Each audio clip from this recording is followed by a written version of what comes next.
여러분, 세상에 참 많은 교회가 있지요. 어, 여러 교회가 있습니다. 지금도 여러 가지 여러 교회들이 있는데 참 많은 교회가 있지만 거기에서 진짜 교회라 이야기할 수 있는 그런 부분들이 얼마나 될까라는 또 생각을 해보게 됩니다. 성경에 보게 되면 교회에 대해서 여러 가지 이름을 쓰고 있어요. 한번 앞에 같이 읽어볼까요? 시작. 그리스도의 몸, 그리스도의 신부, 하나님의 집, 하나님의 성전, 그리스도의 백성, 소유된 백성, 택하신 나라, 왕 같은 제사장, 값으로 사신 소유, 세상의 소금, 세상의 빛. 이렇게 성경에는 교회에 대해서 불리고 있습니다. 그러니까 참 다양하게 불리고 있다라고 할 수가 있죠. 교회에 대한 이런 이름들이 있고요. 그리고 교회를 이야기할 때, 지칭할 때에 두 가지 의미로 적용할 수가 있어요. 하나는 뭐냐면 교회라는 말은 믿는 자들이 지방을 따라 모인 그 모임, 그 개교회를 적용할 때에 지칭합니다. 예를 들면 이제 성경에 보면 에베소 교회, 또 고린도 교회 이런 교회들 이것들이 지역을 통해서 이야기를 하죠. 우리 교회도 특별히 물건리 교회, 물건리라는 지역의 그 믿음의 공동체들의 모임을 이렇게 지칭을 합니다. 그런데 지금은 이제 꼭 교회 이름만을 가지고서 이야기하지는 않지요. 요즘에는 사랑의 교회도 있고, 하늘빛 교회도 있고, 하늘 이음 교회 등등등 상당히 많은 교회 이름들이 있습니다. 두 번째로는 어떤 거를 이야기할 수가 있는가 하면은, 교회라는 말은 주 예수님 그리스도를 믿는 모든 성도들을 일컫는데 사용한다는 거예요. 성도들을 일컬을 때 그 성도들의 공동체 모임을 이야기할 때에 교회다 이렇게 사용합니다. 즉 한 몸을 이루었다라고 할 때 교회라는 이 단어를 쓴다는 거죠. 성경에 보면은 한 몸이라는 단어를 쓰는 곳곳들의 이 구절들이 있습니다. 고린도전서 12장 13, 14절에 보게 되면 우리가 유대인이나 헬라인이나 종이나 자유인이나 다 한 성령으로 세례를 받아 한 몸이 되었고 또 다 한 성령을 마시게 하셨느니라. 몸은 한 지체뿐만 아니요 여럿이니 라고 이야기하고 있어요. 몸은 한 지체뿐만 아니라 여럿이다. 한 몸을 지칭할 때에 그런 교회라고 얘기하고, 에베소서 4장 4절에 보면 몸이 하나요 성령도 한 분이시니 라고 이야기할 때에도 그 몸, 결국에 믿는 사람들의 모임, 공동체 이런 걸 이야기할 때에 교회가 바로 그런 것이다 라고 이야기를 해요. 우리는 이번 주에는 오늘 이 한 몸이라는 이 뜻을 가지고 말씀을 좀 나누고자 합니다. 분량은 상당한데 가급적이면 오늘은 이 한 주 시간으로 좀 맞춰볼까 합니다. 한번 제가 노력해 볼게요. 성경 구절에 대해서는 이 한 몸에 대한 지칭들에 대한 말씀들이 이렇게 다양하게 여러 곳에 쓰여져 있는 것을 보게 됩니다. 핵심 진리라고 한다면 이야기했듯이 그리스도의 한 몸을 지칭하고 이야기합니다. 아까 우리가 보았던 고린도전서에 나와 있던 것처럼 어떤 종을 유대인이나 헬라인이나 자유인이나 종이나 상관없이 다 믿음의 한 공동체, 믿음의 한 공동체라고 이야기한 것은 한 신조를 가진 모든 민족, 모든 인종을 지칭합니다. 한 신조라 이야기하는 것은 우리가 고백하는 것을 얘기하는 거예요. 우리가 누구를 고백하고 누구를 믿는가. 이게 믿음의 공동체의 한 중요한 신조죠. 우리는 예수 그리스도를 믿는 사람들입니다.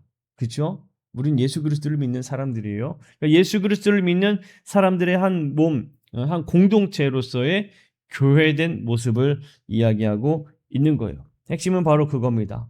모두가 다 같은 믿음을 가지고 있다라는 게 가장 중요해요. 우리가 고백하는 그 고백의 사도신경 같은 경우도 우리가 어떤 믿음을 가지고 있는지 고백하는 게 사도신경입니다. 사도신경. 그러니까 그런 것들을 우리가 생각할 수가 있는 거예요. 믿음, 무엇을 믿는가, 누구를 믿는가, 우리 믿음이 무엇인가를 통한 공동체. 자, 중요한 진리인 이제 그리스도의 몸에 대해서 이야기합니다. 교회라는 말의 의미를 보면 교회는 하나의 유기체이다라는 거예요. 하나의 유기체. 그러니까 하나의 그냥 멈춰져 있는 게 아니라 움직이는 생명 있는 생동력이 있는 곳이 이제 교회이다는 겁니다. 이 교회는 살아 있어야 돼요. 생명이 있어야 됩니다. 교회가 죽어 있으면 안 되는 곳이에요. 교회는 늘 생명력이 막 넘쳐야 되고요. 생동감이 있어야 돼요. 그런 곳이 교회가 되어야 합니다. 어, 그런데 이제 교회에 대해서 이야기할 때에 잘 모르는 경우에 이제 막 초신자들 경우에는 그런 이야기를 합니다. 아, 교회 가니까 너무 많다고 누구는 집사, 누구는 권사, 누구 장로 이게 뭐예요? 라고 이제 물어보는 분들이 있어요. 그러면서 이게 도대체 뭐냐? 때들이 이런 것들을 볼 때 어떤 조직적인 걸 얘기하기도 하지요.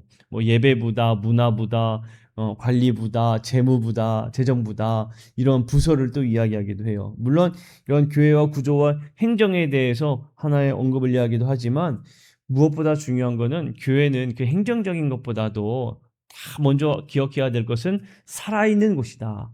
살아있는 유기체다라는 것을 우리가 기억해야 됩니다. 그럼 교회라는 이 단어의 그 언어적 의미를 보게 되면 여러분 그 교회에 대해서 우리가 헬라어 원어적인 의미로 이야기할 때 맨 위에 있는 게 이제 에클레시아라는 단어거든요. 헬라어 에클레시아라는 단어입니다. 에클레시아라는 단어는 아마 한 번씩은 들어보시지 않았을까 싶어요. 에클레시아라는 기본적인 뜻은 뭐냐면 모임이라는 뜻을 가지고 있어요. 모임, 회중, 집회, 그러니까 사람들의 모임 이것을 뜻하는 의미가 단어가 에클레시아라는 단어입니다. 신약 성경에서도 종종 에클레시아라는 단어를 많이 써요. 군중이다, 어떤 모임이다 이런 것들 에클레시아로 씁니다. 그러면 교회 이 믿음의 공동체로 모여 있는 사람들 그 모임에만 에클레시아를 썼느냐? 그건 아니에요. 에클레시아를 어디에도 썼냐면은 그냥 집회, 군중들 그때에도 에클레시아라는 단어를 썼습니다. 예를 들어 예수님께서 이 재판 받으실 때에 그 가운데 군중들이 모였죠. 그러한 모인 군중들을 향해서도 에클레시아라고 이야기를 하는 거예요. 그러니까 에클레시아는 어떤 궁중을 이야기할 때, 어떤 집회를 이야기할 때 사용되어지는 단어예요. 에클레시아라는 단어로 모이는 곳 이런 것으로도 쓰이기도 하고 밑에는 단어가 무엇이냐면 퀴리아코스, 퀴리아콘이라는 단어입니다. 퀴리아콘이라는 단어인데 이 의미가 뭐냐면 주님께 속한 주님의 뭐 이런 겁니다. 예를 들면 이제 고린도전서 11장 20절에 보면 주님의 만찬 이런 거 할 때에 퀴리아콘 데프논이라는 단어를 쓸 때 주님의 만찬 이럴 때 쓰는 거예요. 또 주님의 날에 뭐 에테 퀴리아케 헤메라 이런 거 쓸 때에 주님의 날에 주님이고 이럴 때 쓸 때에도 이제 퀴리아코스라고 써요. 신약 자체에서 교회를 이렇게 쓰는 곳은 이제 보기 어려워요. 신약 성경에서는 대체적으로 에클레시아라는 단어를 썼습니다. 그런데 이 후대에 들어와서 이 퀴리아콘이라는 것이 주님의 집이라는 것으로 의미가 이제 바뀌기 시작을 하는 거예요. 이것들이 시간이 흐르면서 그러니까 주님의 집이라는 의미인 퀴리아케 오이키아라는 단어 같은 이제 이래서 퀴리아콘이라는 단어가 주님의 집이라는 단어로 많이 쓰여집니다. 이게 이 퀴리아콘이라는 계열이 어디서 많이 쓰게 되냐면 영어 게르만권에서 많이 쓰게 돼요.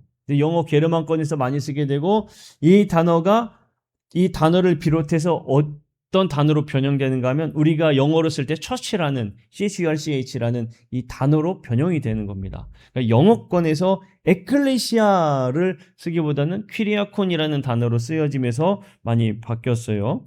이 퀴리아콘이라는 것이 급격하게 언제 또 많이 쓰여지게 되냐면 여러분이 기독교가 공인될 때 콘스탄틴 대제가 공인하거든요.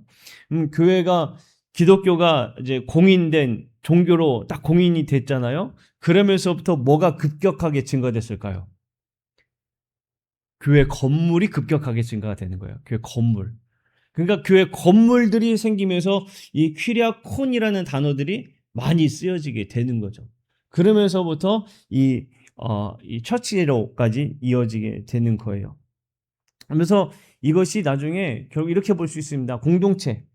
하나의 이제 공동체 모임을 얘기할 때 에클레시아, 그리고 어떤 장소를 얘기할 때는 퀴리아콘 이런 단어로 이제 이렇게 이제 쓰여지기 시작했다.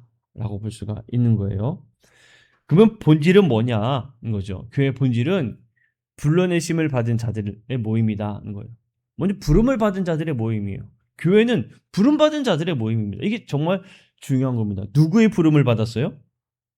하나님의 부름을 받은 자들, 예수님의 부름을 받은 자들이라는 의미예요.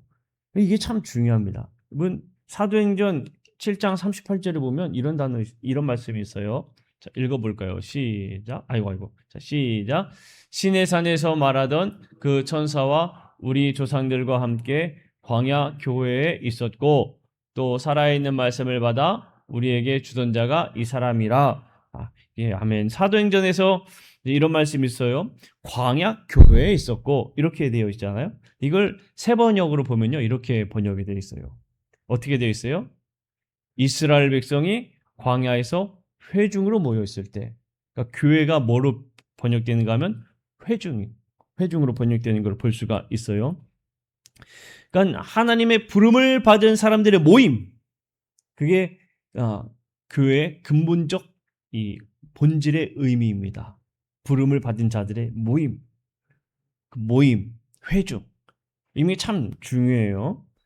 그리고 교회는 거룩한 자들의 단체이다라는 거예요.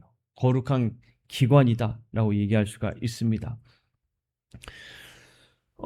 이 교회는 예수님을 믿는 사람들의 단체인 거예요. 여러분, 한 사람, 이게 단 한 사람을 두고 얘기하는 게 아닙니다. 그러니까 공동체성을 상당히 중요하고 있는 걸 알 수가 있죠. 그러니까 한 사람이 믿는다고 그 사람 혼자만을 두고 지칭해서만을 이야기하는 건 아니에요. 어떤 공동체성을 상당히 중요한다는 걸 알아야 돼요. 에베소서 1장 22절 23절에 보게 되면 또 만물을 그의 발 아래 복종하게 하시고 그를 만물 위에 교회의 머리에 삼으셨느니라. 예수님을 교회의 머리로 삼으셨느니라. 교회는 그의 몸이니 만물 안에서 만물을 충만하게 하신 이의 충만함이니라.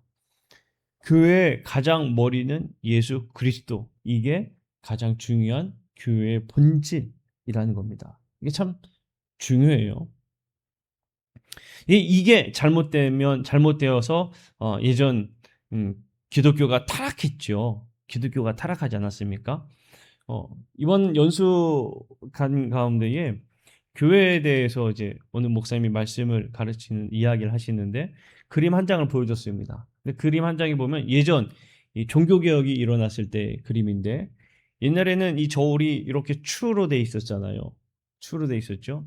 하느님의 말씀이 한 곳엔 있고 또 한 곳에는 뭐가 있었냐면 교황의 모자, 그리고 끌어내리고 있는 사탄 이렇게 있어요. 그러니까 절대로 그 권위는 말씀을 뛰어넘지 못한다라는 그림을 이제 이야기를 하는 거죠. 그러면서 이제 종교 개혁에 대한 부분들이 있는 거. 이게 그 칼뱅이라고 그 종교 개혁을 일으켰던 루터라고 그랬나요? 그 그림을 항상 붙여놨다고 그래요. 절대 하느님의 말씀을 벗어나지 못한다.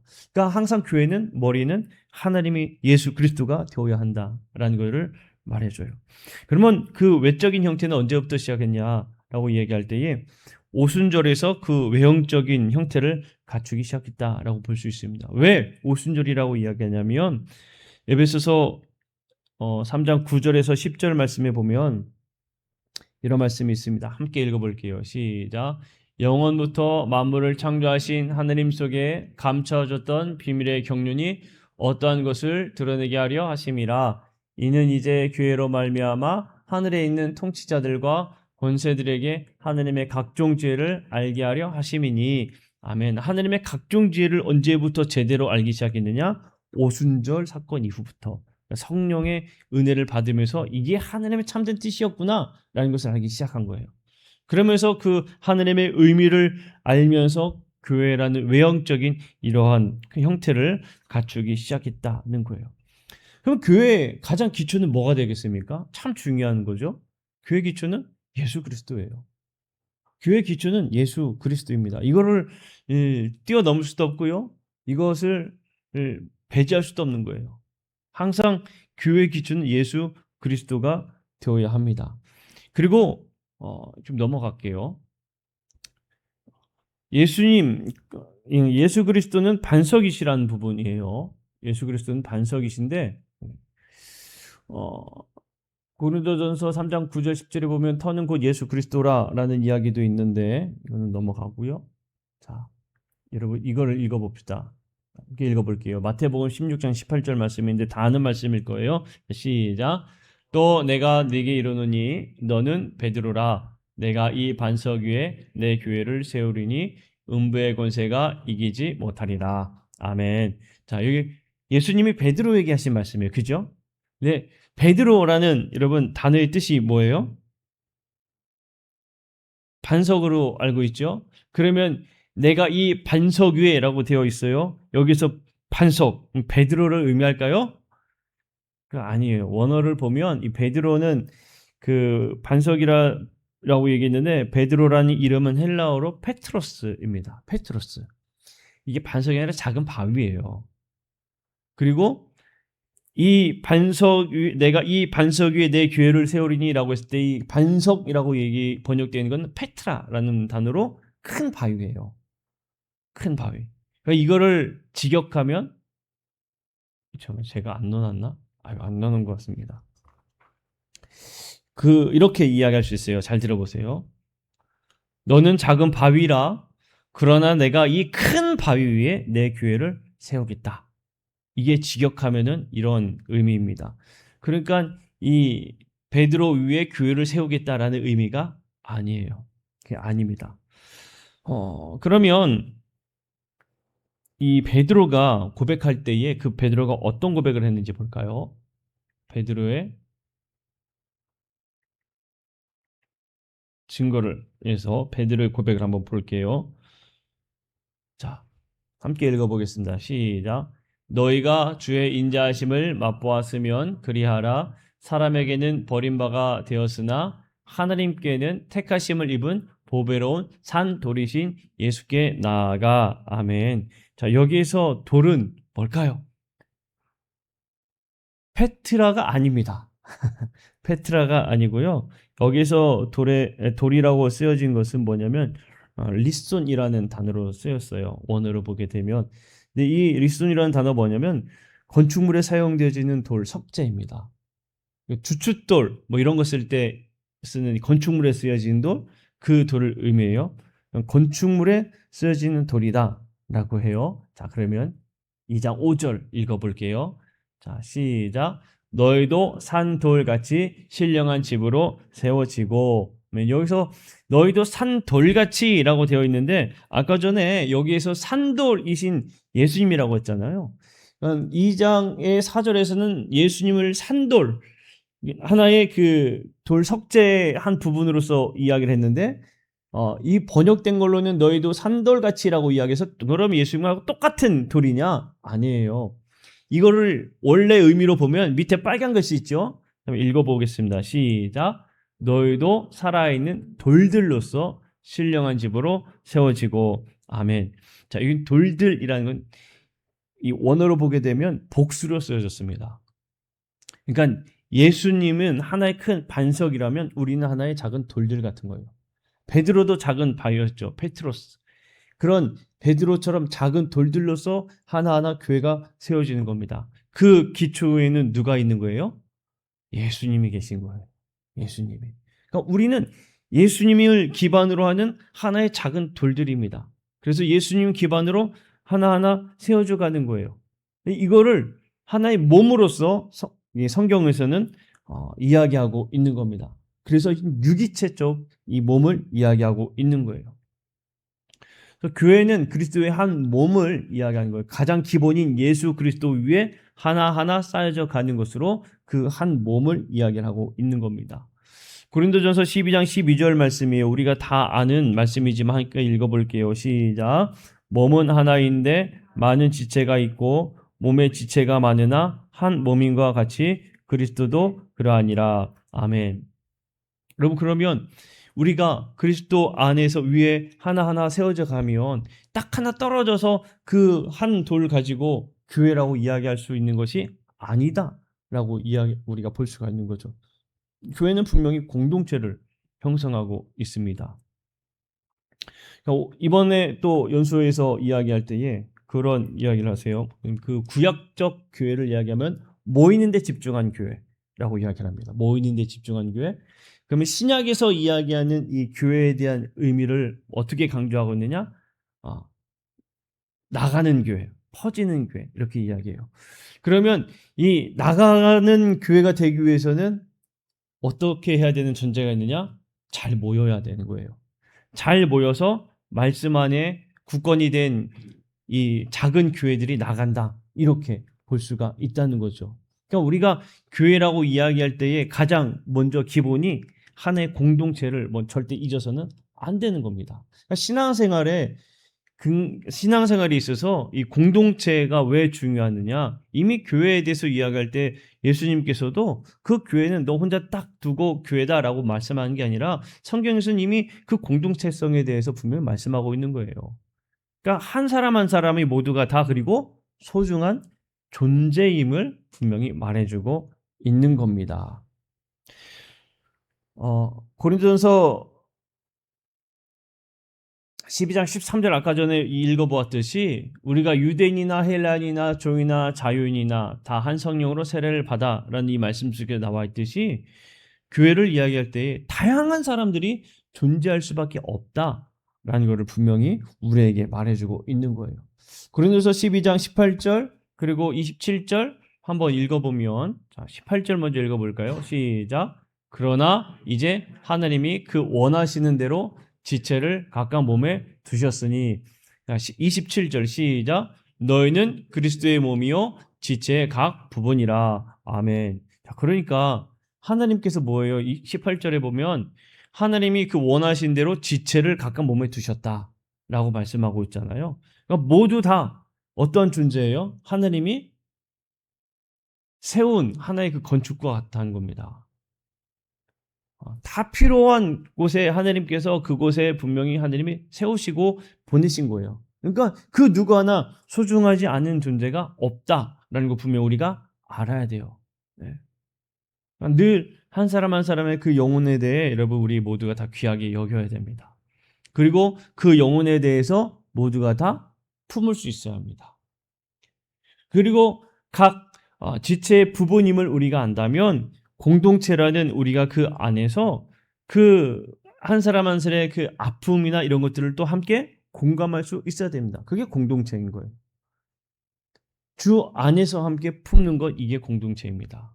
그러니까 뭐든지 우리는 가장 먼저 주님 안에서라는 것을 잊지 않고 생각해야 되는 것이다라는 걸 볼 수가 있죠. 고린도전서 12장 15절에서 27절에서 강조하는 점은 각 부분이 적절하게 기능을 다 할 필요가 있다는 거예요. 모두가 다 각자 적절한 가운데에 그 기능을 다 해야 할 필요가 있다는 겁니다. 그러니까 조용히 왔다가 조용히 가는 것들은 이런 모습들은 그렇게 하나님이 원하는 모습은 아니다는 것을 알 수가 있어요. 왜냐하면 각 부분에 필요한 대로 하나님께서 세우셨기 때문에. 그리고 여러분 각자의 여러분들이 맡은 바도 마찬가지입니다. 하나님께서 필요에 따라 그렇게 세우셨음을 기억하면서 우리가 감사해야 된다라는 걸 우리가 알 수가 있어요.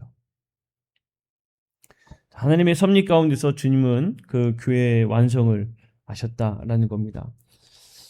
하나님께서 종파와 인간의 불화가 있기 훨씬 전부터 그 몸인 교회를 선택하셨습니다. 그래서 구원받은 백성들을 산돌이신 예수 그리스도 위에 세워 가셨지요.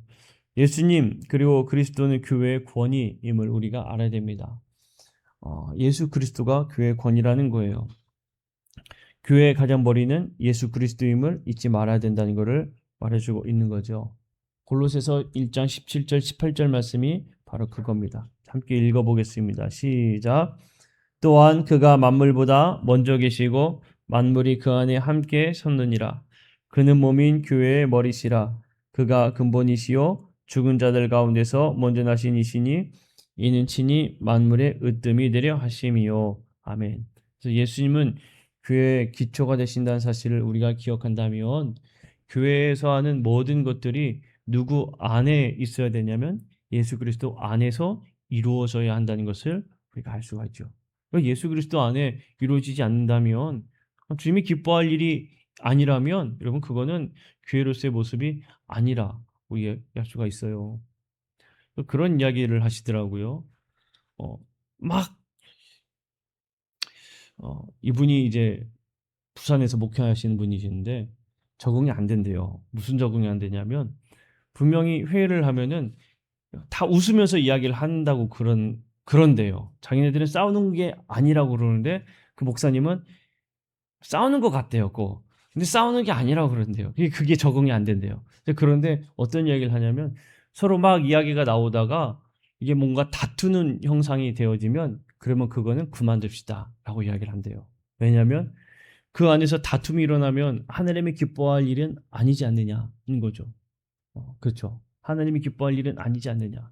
그럼 머리이신 주님이 머리 되심을 우리가 생각한다면 그 안에서 기쁨이 넘쳐야 되는데 기쁨이 없다면 하나님이 원하는 것이 아니지 않느냐라는 거예요. 그러니까 교회의 모든 부분들을 우리가 생각할 때 우리도 그런 마음을 가져야 될 겁니다. 머리 대신 예수님은 어떠한 마음을 원하실까?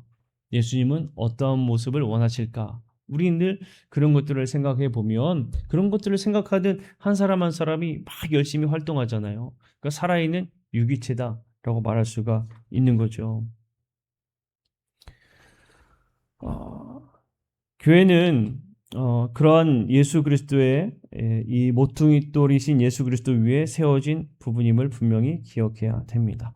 자, 조금 빨리 지나갔어요.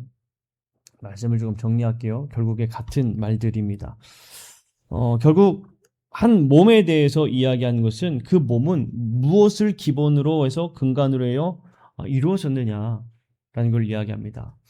교회는 예수 그리스도의 그 복음 안에서 예수 그리스도의 기본 근본이 예수 그리스도가 되고 같은 믿음을 가진 한 사람 한 사람이 모여서 교회를 이룬다라는 것을 먼저 우리가 반드시 기억해야 됩니다. 그래서 교회를 이야기할 때에는 나도 당신도 그러니까 집사님도 성도님도 권사님도 장로님도 또 형제님도 자매님도 다 똑같은 믿음을 가지고 있는 거예요. 다른 믿음이 아닌 거예요. 다른 믿음이 가질 수가 없는 겁니다. 모두가 같은 믿음을 가진 사람들이 모여 있고 그리고 예수 안에서 우리가 각자의 유기체적인 모습을 가지고 있어서 교회는 늘 예수 그리스도의 그 뜻 안에서 우리가 활발하게 움직이는 그런 교회가 되어야 한다는 겁니다. 그래서 교회는 늘 움직여야 돼요. 가만히 있어서는 안 되는 겁니다. 머리신 예수님이 생각을 하실 거 아닙니까? 여러분, 우리의 몸도 마찬가지잖아요. 머리로 생각하면 우리의 몸이 움직이잖아요. 가만히 있으면 우리 몸은 죽습니다. 굳어가면 죽는 거예요. 우리도 교회도 마찬가지로 부지런히 움직여야 돼요. 예수 그리스도의 뜻을 따라 그 뜻을 움직여 나아가는 교회가 되어야 합니다. 그리고 우리는 모두가 한 공동체임을 기억하면서 그 한 사람 한 사람도 하느님이 보내신 한 사람임을 기억하며 인정할 수 있는 모습을 갖춰야 될 줄로 믿습니다. 우리가 이 모습을 기억하면서 모두가 다 함께 주 안에서 행복한 신앙생활에 나아가는 우리 모든 성도들이 되기를 주님의 이름으로 간절히 축복합니다. 우리 말씀을 생각하며 함께 오직 주의 사랑이며 찬양하도록 하겠습니다.